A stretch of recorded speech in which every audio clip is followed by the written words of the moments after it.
വറഹ്മത്തുള്ളാഹി വബറകാതുഹു. ബിസ്മില്ലാഹിർ റഹ്മാനിർ റഹീം. അൽഹംദുലില്ലാഹി റബ്ബിൽ ആലമീൻ. വസ്സലാത്തു വസ്സലാമു അലാ സയ്യിദിൽ മുർസലീൻ വഅലാ ആലിഹി വസഹ്ബിഹി അജ്മഈൻ. അമ്മാ ബഅദ്. സമാദരണീയരായ സഹോദരന്മാരെ, അല്ലാഹു സുബ്ഹാനഹു വ തആല അവൻ്റെ അടിമകൾക്ക് വ്യത്യസ്തങ്ങളായ എണ്ണിക്കണക്കാക്കാൻ കഴിയാത്തത്രയും അനുഗ്രഹങ്ങൾ ചെയ്തുകൊണ്ടിരിക്കുന്നവനാണ്. അങ്ങനെ ഒരാൾക്ക് ലഭിച്ച അനുഗ്രഹങ്ങൾ നശിച്ചു കാണാൻ മറ്റൊരാൾ ആഗ്രഹിക്കുക, ആ സ്വഭാവത്തിന് പറയുന്ന പേരാണ് അൽ ഹസദു, അസൂയ എന്ന് പറയുന്നത്. വളരെ ദുഷിച്ച ഒരു സ്വഭാവമാണത്. ഒന്നുകിൽ മറ്റൊരാൾക്ക് ലഭിച്ച അനുഗ്രഹം നീങ്ങിക്കാണണമെന്ന് ആഗ്രഹിക്കുക, അയാൾക്കതുണ്ടാവരുത്. അതല്ലെങ്കിൽ അത് തനിക്ക് ലഭിക്കണം എന്ന് ചിന്തിക്കുക. ഇത് രണ്ടായിരുന്നാലും, തനിക്ക് ലഭിച്ചാലും ഇല്ലെങ്കിലും അയാൾക്കുണ്ടാവരുത്, അയാൾ വളരരുത്, അയാളുടെ ബിസിനസ് ഉയർച്ചയിലേക്ക് എത്തരുത്, അയാളുടെ സൗന്ദര്യം അതെന്തുമാവാം, സമ്പത്താവാം, സൗകര്യങ്ങളാവാം, അത് തകർന്നു കാണണമെന്ന് ആഗ്രഹിക്കുക. ഇത് വളരെ ആക്ഷേപാർഹമായ ഒരു സ്വഭാവമാണ്. നമുക്കറിയാം, അള്ളാഹുവിൻ്റെ സൃഷ്ടികളിൽ ആദ്യമായി നടന്ന ഒരു കുറ്റകൃത്യം എന്ന് പറയുന്നത് വാനലോകത്ത് വെച്ചുകൊണ്ട് നടന്നു.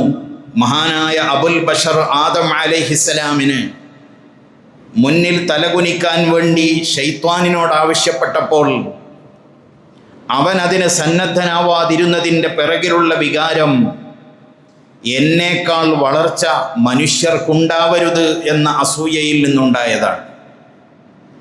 ഇനി ഭൂമിയിൽ ആദ്യമായി നടന്ന കുറ്റകൃത്യം എന്ന് പറയുന്നത് മഹാനായ ആദം അലൈഹിസ്സലാമിൻ്റെ മക്കളിൽ ഒരാളായ ഖാബീൽ എന്ന് പറയുന്ന മനുഷ്യൻ തൻ്റെ കൂടപ്പിറപ്പായ ഹാബീലിനെ കൊല നടത്തിയതാണ് ഭൂമിയിലെ ആദ്യത്തെ കുറ്റകൃത്യം.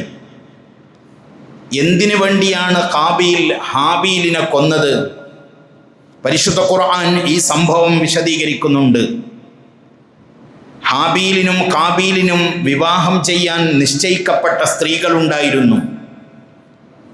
അത് സത്യത്തിൽ ആദം അലൈഹിസ്സലാമിൻ്റെ ശരീഅത്തിന് മാത്രമുള്ള ചില സ്വഭാവങ്ങളാണ് ഒരു കുടുംബത്തിൽ നിന്നു തന്നെ പരസ്പരം വിവാഹം നടക്കുക. കാരണം അവിടെ വേറെ മനുഷ്യന്മാരില്ല. ഹാബീലിന് നിശ്ചയിക്കപ്പെട്ട സ്ത്രീ വലിയ സൗന്ദര്യവതിയായിരുന്നു. അവളെ കല്യാണം കഴിക്കണമെന്ന് ഖാബീലും ആഗ്രഹിച്ചു. രണ്ടുപേരും ഒരാളെ വിവാഹം കഴിക്കണമെന്ന് ആഗ്രഹിച്ചു. ആ ഉദ്ദേശിക്കപ്പെട്ട സ്ത്രീയെ ഖാബീലിന് വിവാഹം ചെയ്യാൻ ആദം അലൈഹിസ്സലാമിൻ്റെ ശരീഅത്ത് അനുവദിക്കുന്നുമില്ല.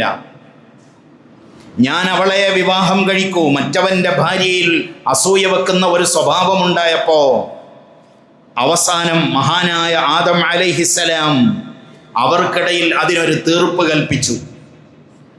ആ തീർപ്പ് ഇങ്ങനെയായിരുന്നു. അള്ളാഹുവിൻ്റെ പരിശുദ്ധ ഖുർആനിലെ സൂറത്തുൽ മാഇദയുടെ 27-28 ആയത്തുകൾ ഈ സംഭവം വിശദീകരിക്കുന്നു. പരിശുദ്ധ ഖുർആനിൽ കാണാം, വത്ലു അലൈഹിം നബഅ ബനൈ ആദമ ബിൽ ഹഖ്.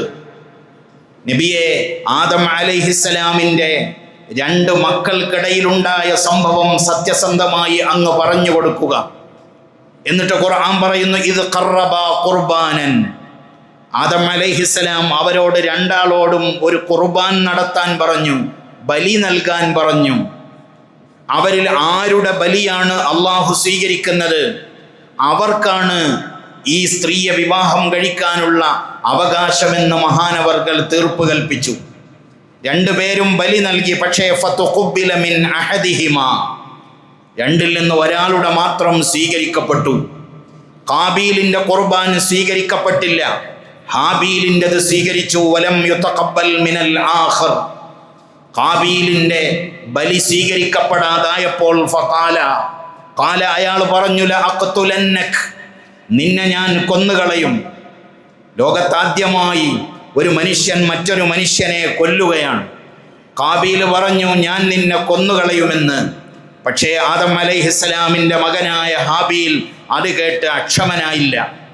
അദ്ദേഹം പക്വത കൈവിട്ടില്ല. അദ്ദേഹം പറഞ്ഞു, എന്നെ കൊല്ലാൻ വേണ്ടി നീ നിന്റെ കൈ നീട്ടുന്ന പക്ഷം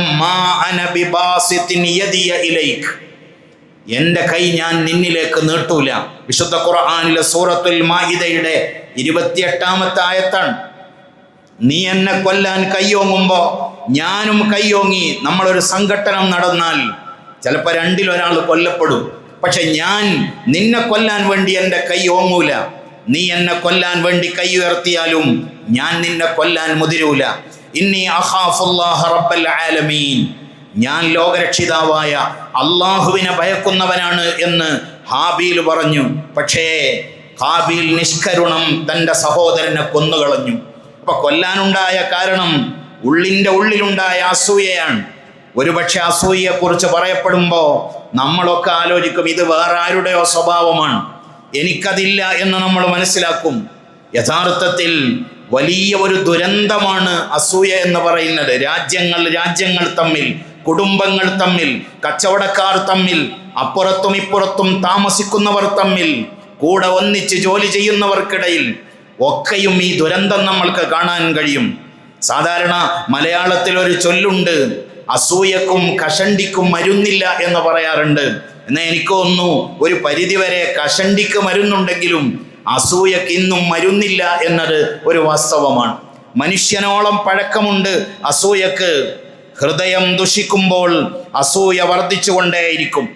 മഹാനായ ഉമർ ഇബ്നുൽ ഖത്താബ് റളിയല്ലാഹു അൻഹു പറയുന്നുണ്ട്, മാ കാനത് നിഅമത്തുല്ലാഹി അലാ അഹദിൻ, അല്ലാഹു തആല ഒരാൾക്കൊരു നിഅമത്ത് ചെയ്യുന്ന കാലത്തോളം, ഒരാൾക്ക് എന്തെങ്കിലും ഒരു അനുഗ്രഹം ലഭിക്കുന്ന കാലത്തോളം ഇല്ലാ വജദ ലഹാ ഹാസിദ, ഒരസൂയക്കാരൻ ഉണ്ടാവുക തന്നെ ചെയ്യും. അതേത് വിഷയമായിക്കൊള്ളട്ടെ, പണമാവാം, അതല്ലെങ്കിൽ മറ്റ് സാമ്പത്തികങ്ങളാവാം, ആരോഗ്യമാവാം. ഒരാൾ നല്ല ആരോഗ്യവാനായിരിക്കുമ്പോൾ അത് കാണാൻ ഇഷ്ടപ്പെടാത്തവർ, ഒരാളുടെ സൗന്ദര്യത്തിൽ അസൂയ വെക്കുന്നവർ, ഒരാളുടെ ബുദ്ധിയിൽ, അതേപോലെ ഒരാൾ സമാധാനത്തോടെ ജീവിക്കാൻ ആ സമാധാന ജീവിതം വേറൊരാൾക്ക് പിടിക്കാതെ വരിക, ഇങ്ങനെ എവിടെയും നമ്മൾക്ക് കാണാം. കുടുംബത്തിൽ, അതേപോലെ ഒരാളുടെ അറിവിൽ, ഒരാളുടെ സൗന്ദര്യത്തിൽ.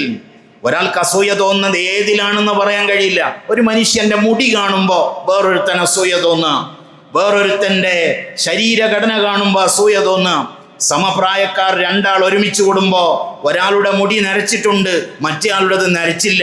അപ്പൊ എന്തുകൊണ്ട് നിന്റേത് നരച്ചില്ല? അവിടെ അസൂയ ജനിക്കുക.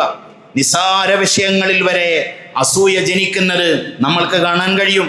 ഉമർ ഇബ്നുൽ ഖത്താബ് തങ്ങൾ പറഞ്ഞു, ഫലൗ കാന അർറജുലു അഖ്വമ മിനൽ ഖിദഹ് ലമാ അദിമ ഗാമിസ. വല്ലാത്തൊരു വാക്കാണത്. ഒരു മനുഷ്യൻ സ്ട്രൈറ്റ് ആണ്, വളരെ സ്ട്രൈറ്റ് ആയിട്ട് പോവാൻ. ഏതുപോലെ?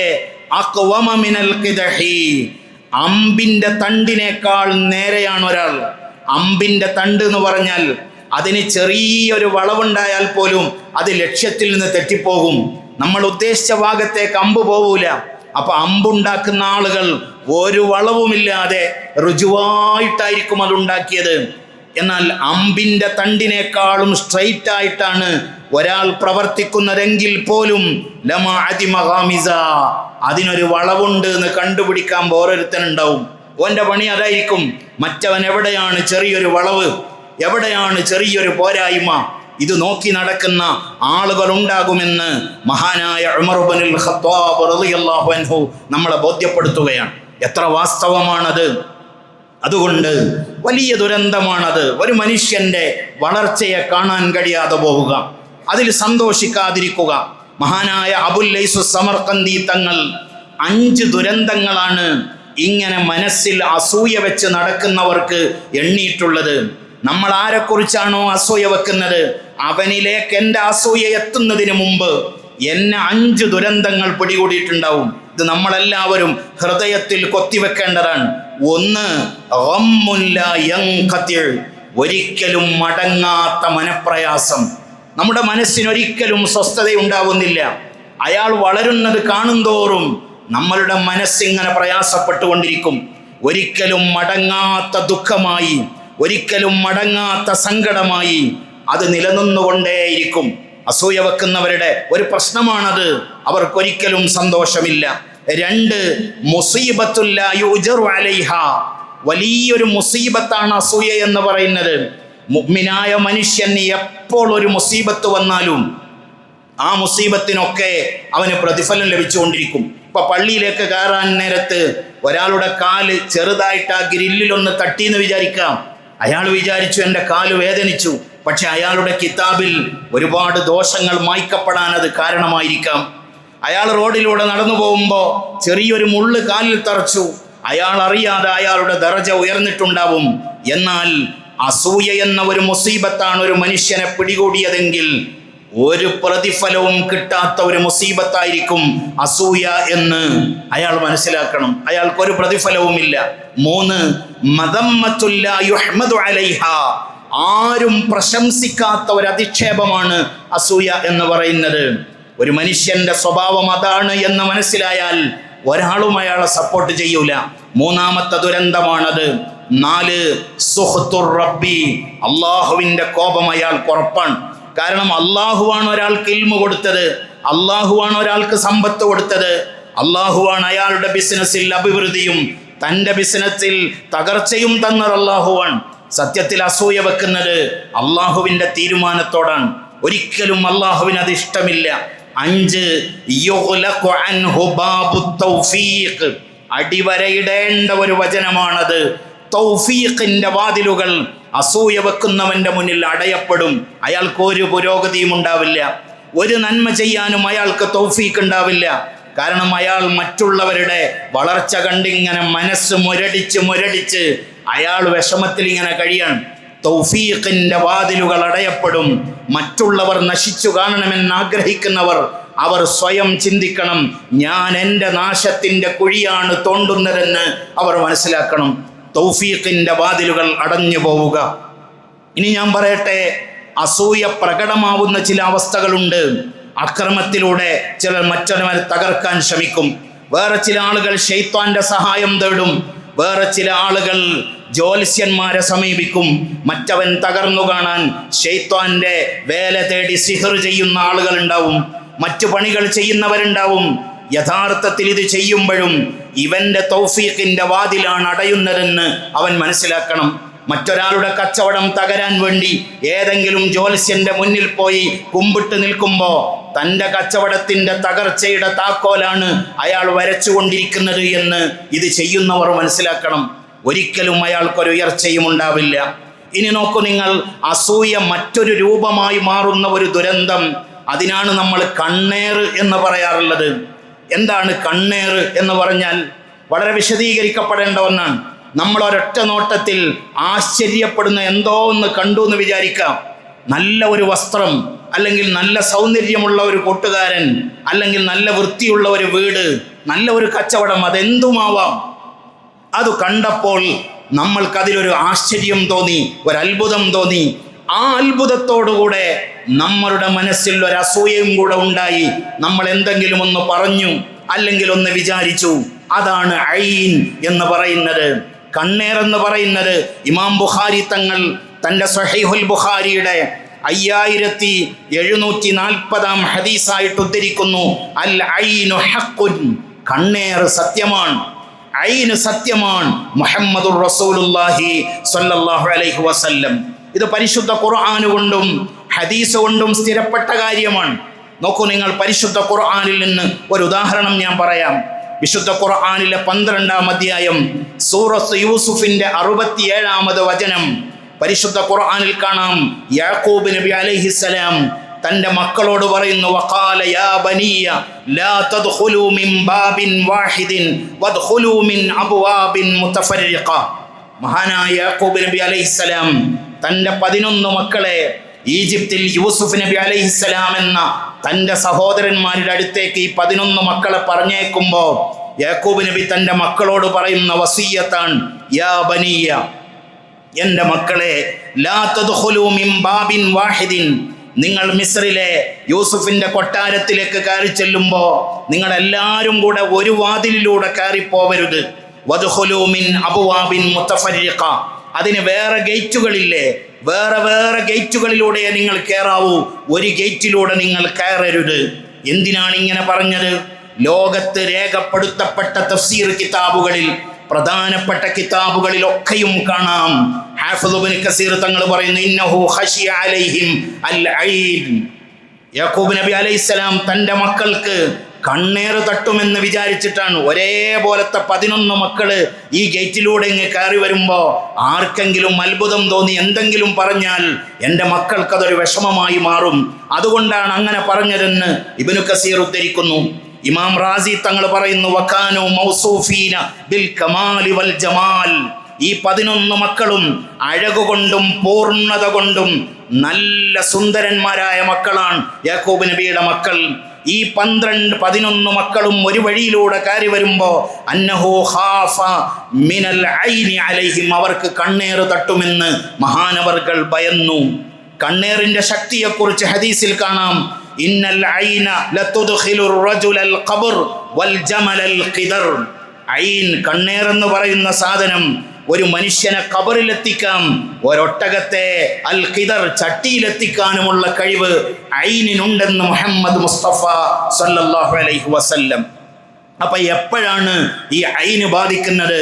നമ്മളുടെ മനസ്സിൽ അസൂയ വെച്ചുകൊണ്ടൊരു വാക്ക് പറയുമ്പോഴാണ്. അപ്പൊ നമ്മളിൽ ഒരാൾ നല്ല ഒരു സൗന്ദര്യം കണ്ടാൽ, അല്ലെങ്കിൽ ഒരാളുടെ കയ്യിൽ നല്ലൊരു വാഹനം കണ്ടാൽ, ദുഷിച്ച വാക്ക് പറയുന്നതിന് പകരം ബാറക്കല്ലാഹ് അല്ലെങ്കിൽ മാഷാ അല്ലാഹ് തുടങ്ങിയ വാക്കുകൾ പറയാൻ ശ്രമിക്കണം.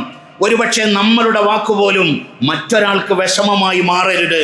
ഒരാളുടെ ആരോഗ്യം കാണുമ്പോൾ, ഓ നിന്റെ ഒരു ആരോഗ്യം എന്താടാ, നിനക്കിപ്പോഴും ഇത്ര വലിയ സൗന്ദര്യം എന്ന് പറയുന്നതിന് പകരം മാഷാ അല്ലാഹ്, നീ ഇപ്പോഴും നല്ല ആരോഗ്യവാനാണല്ലോ, അതൊരു നല്ല വാക്കാണ്. അങ്ങനെ പറയാൻ വേണ്ടി നമ്മൾ ശ്രമിക്കണം. എൻ്റെ വാക്കുകൾ ഞാൻ അവസാനിപ്പിക്കാൻ. അള്ളാഹുവിൻ്റെ ഹബീബ് പറഞ്ഞു, സലാസത്തുൻ ലാ യസ്ലമു മിൻഹുന്ന അഹദ്. 3 കാര്യങ്ങളിൽ നിന്ന് ഒരാളും രക്ഷപ്പെടൂല. 1 അത്തീറ, ശകുനം നോക്കലാണ്. 2 വല്ലന്ന്, ചില ഭാവനകളാണ്. 3 വൽ ഹസദ്, അസൂയയാണ്. ഇത് 3ൽ നിന്നും ആരും രക്ഷപ്പെടൂല, അത്രയും വ്യാപകമാണിത്. അതുകൊണ്ട് എന്താ ചെയ്യേണ്ടത്? ഫൈദാ തതയ്യർത, നിങ്ങൾക്കാർക്കെങ്കിലും ശകുനം വെളിവായാൽ, ഉദാഹരണമായിട്ട് ഓരോ നാട്ടിൽ ഓരോ ശകുനങ്ങളായിരിക്കും. രാവിലെ ഒരു വഴിക്ക് പോകുമ്പോൾ ഒരു പൂച്ച കുറുകെ അങ്ങോടിയാൽ ചിലർ പറയും, ഇന്നിനി പോയിട്ട് കാര്യമില്ല, ഇന്നിനി പോയിട്ട് പ്രയോജനമില്ല, ലക്ഷണക്കേട് സംഭവിച്ചു എന്ന് പറഞ്ഞ് മടങ്ങി വരുന്നവരുണ്ട്. അള്ളാഹുവിൻ്റെ ഹബീബ് പറയുന്നു, ഫൈദാ തതയ്യർത, നീ പോകുന്ന വഴിയിൽ ഒരു ശകുനം കണ്ടാൽ, പക്ഷികൾ കുറുകുക, അതേപോലെ ചില ശബ്ദമുണ്ടാക്കുന്ന കിളികളുടെ ശബ്ദം കേട്ടാൽ ചിലർ പറയും ഇന്നാരോ മരിക്കും. വേറൊരു പക്ഷി കുറുകിയാൽ പറയും ഇന്നാരോ വിരുന്നു വരും. ഇതൊക്കെ ശകുനങ്ങളാണ്. അങ്ങനെ നിങ്ങൾക്ക് ശകുനം കണ്ടാൽ ഫലാ തർജിഅ, നിങ്ങൾ ഇറങ്ങിയ വഴിയിൽ നിന്നും മടങ്ങരുത്. മുഹമ്മദ് മുസ്തഫ സല്ലല്ലാഹു അലൈഹി വസല്ലം, നിങ്ങൾ ഉറപ്പിക്കണം, എൻ്റെ റബ്ബിൽ തവക്കുലാക്കി ഞാൻ ഇറങ്ങിയ വഴിയിൽ നിന്ന് മടങ്ങൂല എന്ന് ഉറപ്പിക്കണം. ഇത് അവിടുത്തെ ഹദീസാണിത്. പിന്നെ അവിടെ നിന്ന് പറഞ്ഞു, വഇദാ ഹസത്ത, നിനക്കാരോടെങ്കിലും അസൂയ തോന്നിയാൽ ഫലാ തബ്ഗി, അതിരുവിടരുത്, നീ പരിധി വിട്ട ഒന്നും ചെയ്യരുത്. വൈദാ ലനന്ത, നീ ആരെക്കുറിച്ച് എന്തെങ്കിലും ഒരു ദുഷിച്ച ഭാവം, ഓൻ അങ്ങനത്തവനാണ് എന്നൊരു ഭാവം നിനക്ക് തോന്നിയാൽ ഫലാ തുഹഖിഖ്, അതിൻ്റെ പിറകെ കൂടി പോസ്റ്റ്മോർട്ടം ചെയ്ത് അതിൻ്റെ എല്ലാ വഴികളും അന്വേഷിച്ച് അത് സ്ഥിരപ്പെടുത്താൻ നീ നടക്കരുത്. അതെന്തോ ആയിക്കോട്ടെ എന്ന് വിചാരിക്കണം. മുഹമ്മദ് മുസ്തഫ സല്ലല്ലാഹു അലൈഹി വസല്ലം നന്മ ഉൾക്കൊള്ളാനും അതനുസരിച്ച് ജീവിക്കാനും അള്ളാഹു നമ്മൾക്ക് തൗഫീക്ക് തരട്ടെ. വആഖിറു ദഅവാനാ അൽഹംദുലില്ലാഹി റബ്ബിൽ ആലമീൻ. വസ്സലാമു അലൈക്കും വറഹ്മത്തുള്ളാഹി വബറകാതുഹു.